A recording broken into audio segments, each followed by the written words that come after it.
1971 playoffs, the Dallas Cowboys played it patiently, Minnesota style, and the Vikings lost to their own mistakes. The shoe was on the other foot, but only briefly, because in a season of adversity, the Vikings continued to be winners. They won because they got something extra from all of their able men. Men like Alan Page, number 88, whose performance in 1971 earned him the honor of being the first lineman ever to be named the most valuable player in the NFL.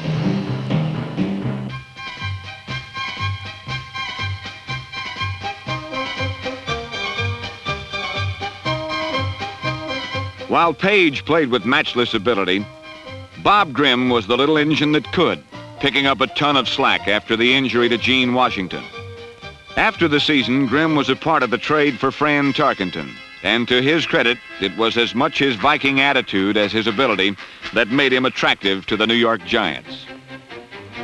An attitude that spans an unbroken line from the original Viking, Grady Alderman, to their newest All-Pro, Ron Yeri.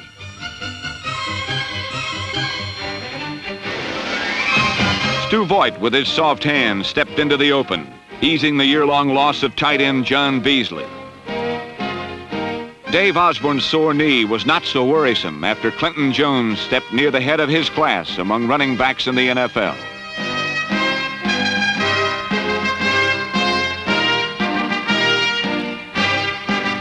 "1971 produced a list of young achievers: Charlie West, Bobby Bryant, Carl Gersbach, Ed White, Bob Lee.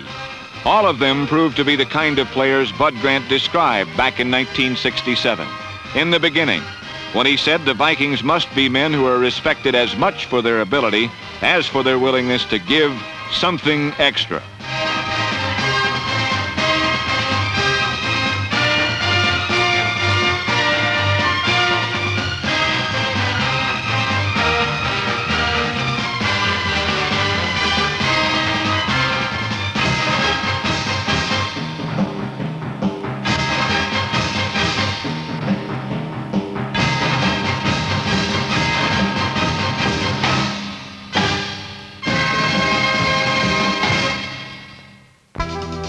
Usually, durability refers to a season, in the stretch, or to a career. But in the Monday night opener at Detroit, it was durability that won the Vikings' most important game, the first one. Minnesota was in trouble and trailing 13-0. But even so early in the season, durability had taken roots, and the Vikings began coming back.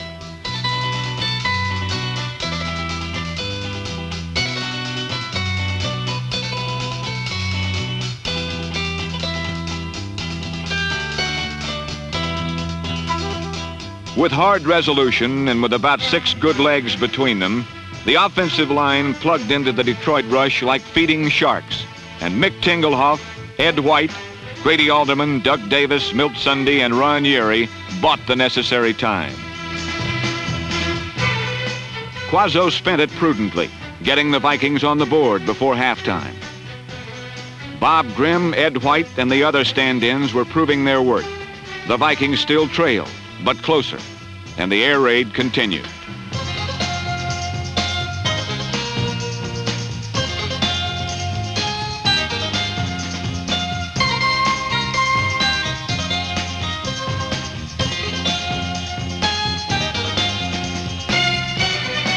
Late in the fourth quarter, Fred Cox tied the game.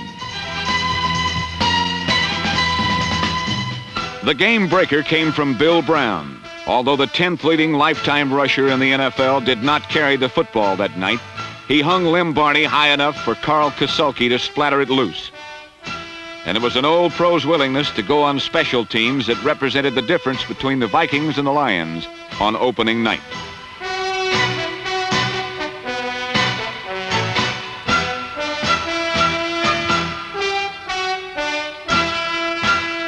For the 7th time in their last 7 meetings, the Lions walked off losers.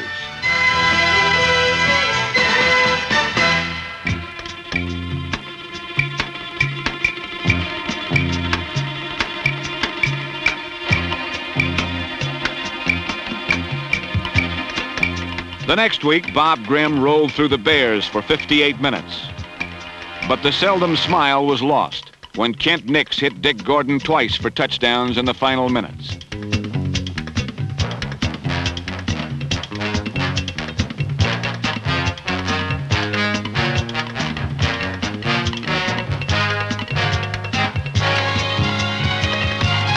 Even the most loyal Viking fans were touched with dismay until the third week when the Purple Gang buffaloed the Bills, scoring their first shutout of the season.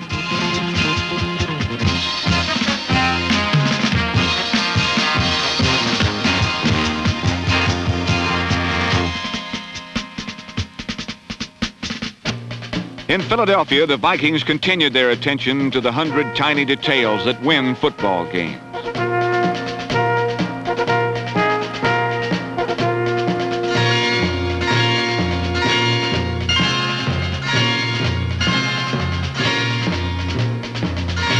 The Eagles went down harder than expected. But Minnesota waited patiently, and when Philadelphia cracked, the Vikings sunk them in a sea of defense.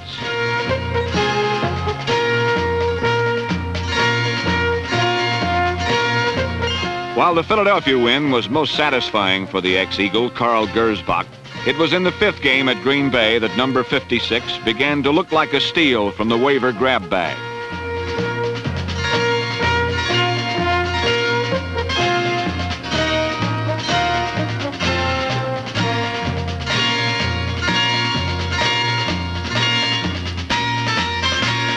The Purple Gang forced mistakes, and the offense cashed them in for touchdowns.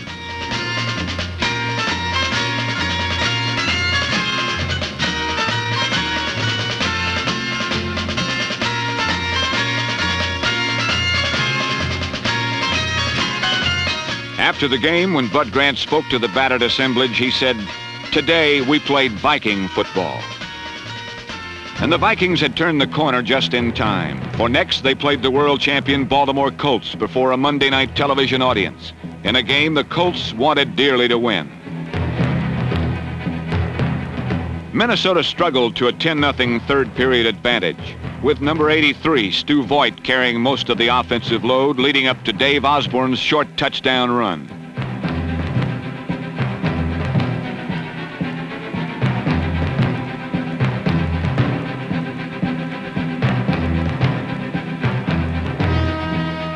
From then on, Baltimore took charge of the football, but the Purple Gang kept control of the game.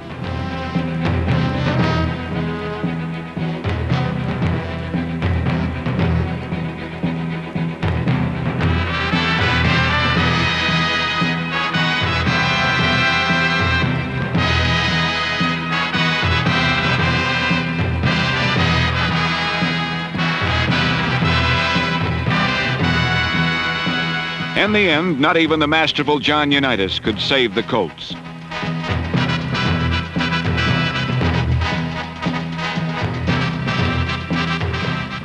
And Coach Grant was getting so used to these Monday night hair raisers that he ventured to look over his shoulder, and he got a scare.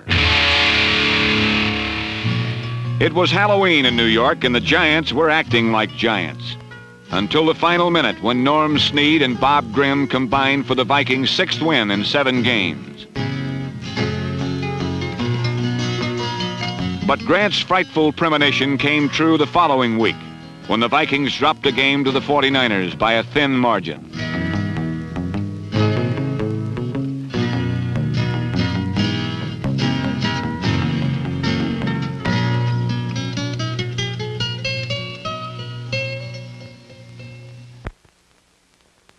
The rematch with Green Bay was called the Pass the Miracles game. 7 times the Packers were turned away at the Vikings' goal.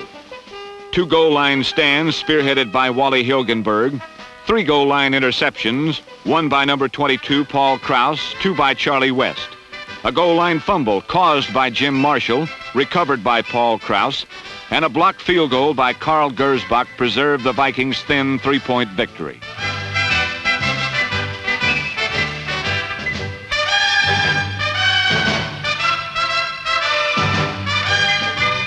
It was Minnesota's 3rd shutout in 9 games, and some called it lucky. But in pro football, you've got to get good before you get lucky. And in Minnesota, miracles are made of muscle.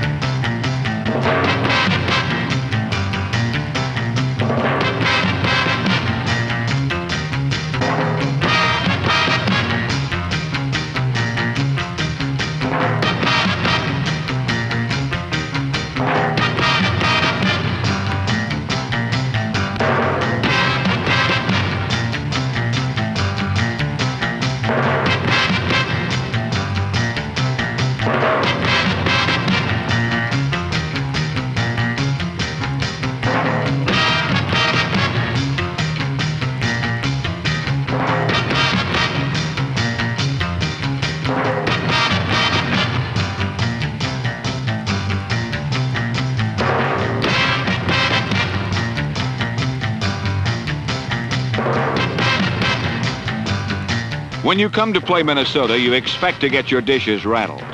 The Vikings have always blocked and tackled and run with abandon. But in the past 5 years, they have added talent to their bravura. And in the fun of their achievements, they have grown very close in character to the hardy, outdoorsy Minnesota fans they represent.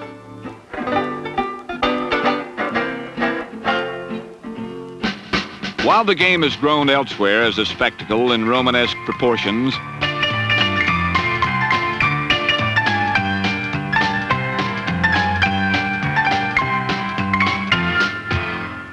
in Minnesota, it remains homespun, simple, and basic. Even hours before the game, in the splendor of a Minnesota morning, there is no place like the Met.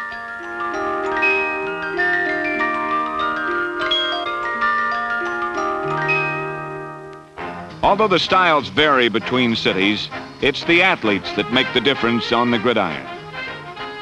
For 3 years, number 40, Charlie West, has ranked as the finest athlete among all the Vikings, but he didn't play much. These skills were always there, but he lacked a professional's confidence. This year, West seized his chance and won his spurs as one of the Purple Gang.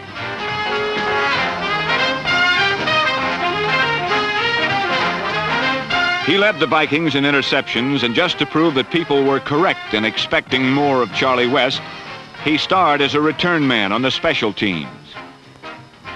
And now that he knew he had it, Charlie West flaunted it in New Orleans, leading the Vikings to their 8th win of the season.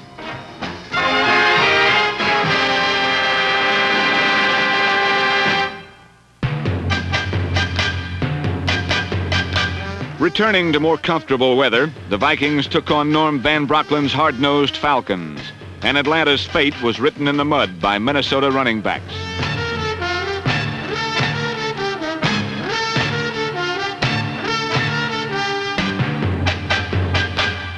Bill Brown scored 2 touchdowns, and in the joy for that old pro's return to glory, it was widely overlooked that Clinton Jones gained 155 yards.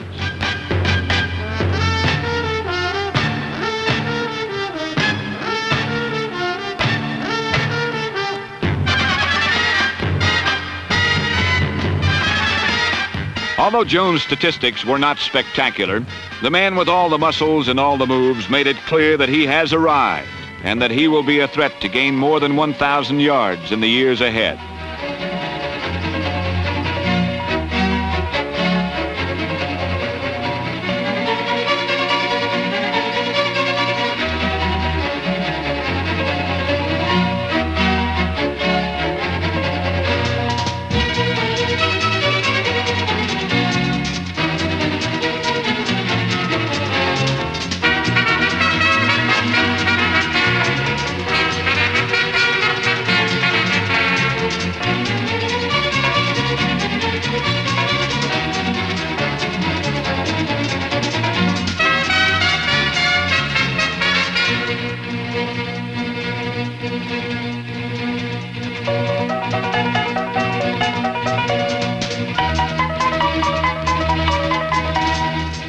The Bears' Dick Butkus has remarked that the only 2 tough backs in the league are Bill Brown and Dave Osborne. But it is a Viking trademark that all of their backs, Jones, Brown, Osborne, Jim Lindsay, Oscar Reed, and Leo Hayden, all of them know which way to go when they get the ball.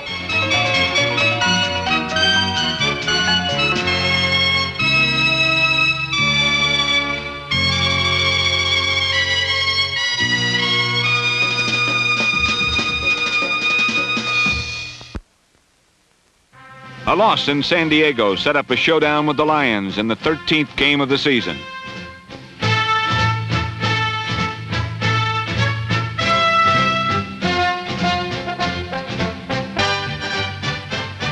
If ever a day belonged to an individual in a team sport, this day belonged to Alan Page.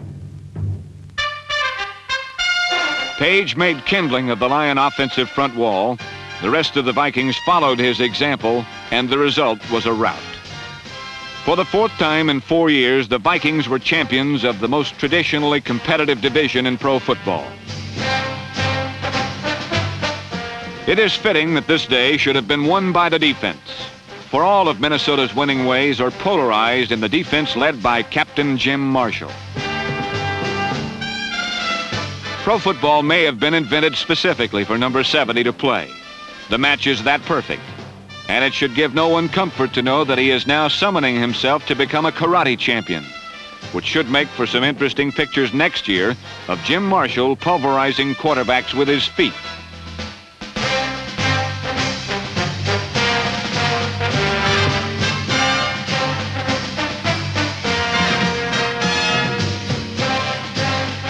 Carl Eller is the Vikings' menacing all-pro marvel at left defensive end. What is overlooked is that among all the Vikings, Eller is the brightest and most intense student of the game.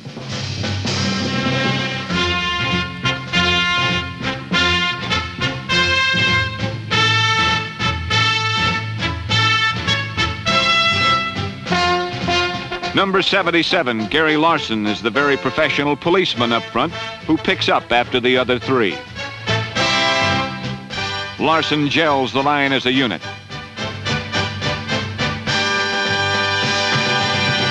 And together, inside and out, they are the best in the business.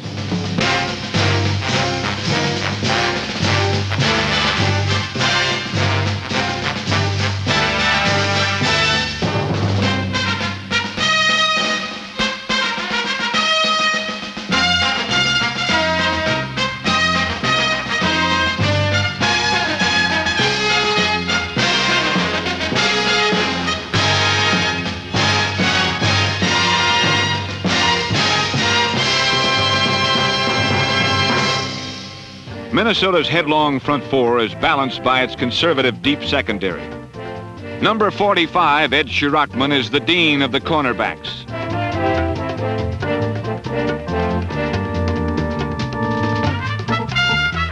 The second senior citizen in the secondary is combative Carl Kasulke. Paul Krause is the cleverest of the deep defenders, and he is sixth for a lifetime among all interceptors in the NFL.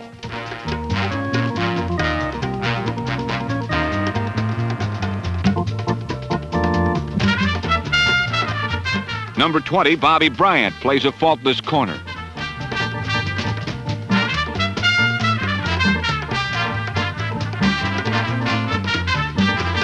And Charlie West, the consummate athlete, is accomplished at all spots in the secondary.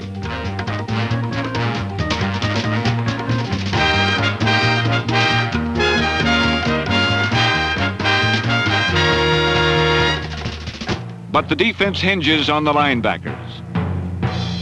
Carl Gersbach replaced Lonnie Warwick for most of the season, and well enough to earn the affectionate title of Otto the Human Hand Grenade, because when he hits, he splatters.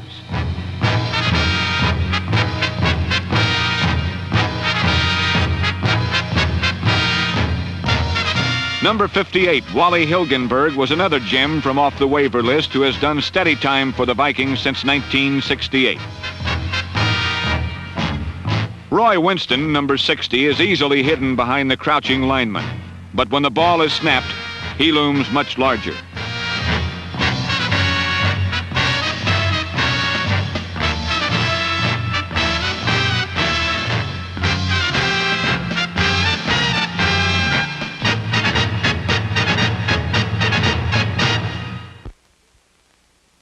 In the 14th game of the season, the Vikings ate up the Chicago Bears.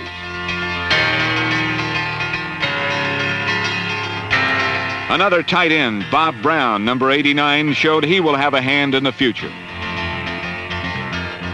It was the Vikings' 20th win in 24 black and blue division battles.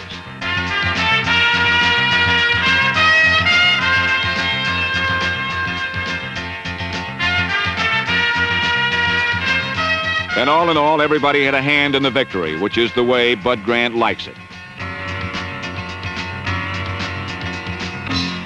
A football team for Bud Grant is a 40-man Ways and Means Committee meeting for the purpose of finding new ways to win football games.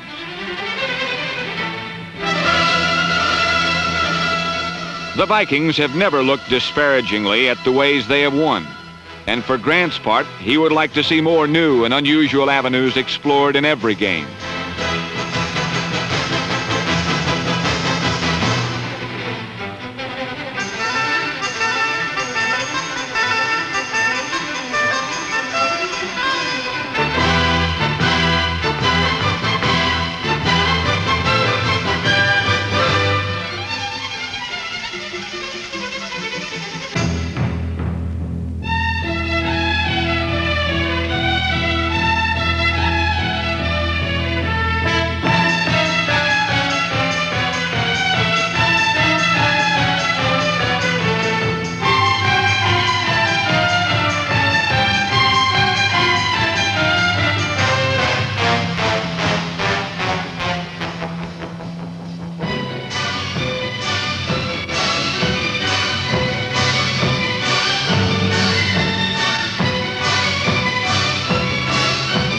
For 1972, the king of the improvisers returns to take the reins of the now mighty Minnesota Vikings.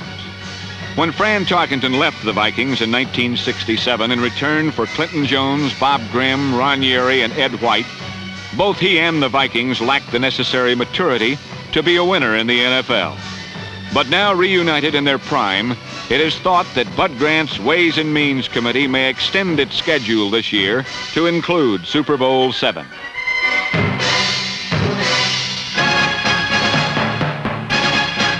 For the Vikings have something extra in men like kicker Fred Cox and ball hawk Bobby Bryant.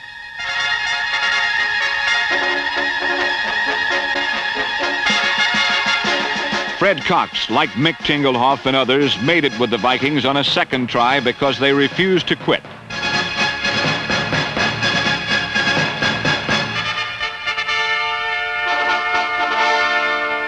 And more men like Clinton Jones, now on the verge of stardom. Jones and Charlie West and Ron Yeri. Men whose strength of will exceeds the strength of the body. Men with something extra. Something sometimes so extraordinary that one may trespass on greatness, becoming one of a kind. Such a man is Alan Page, the only lineman ever to be named the most valuable player in the NFL.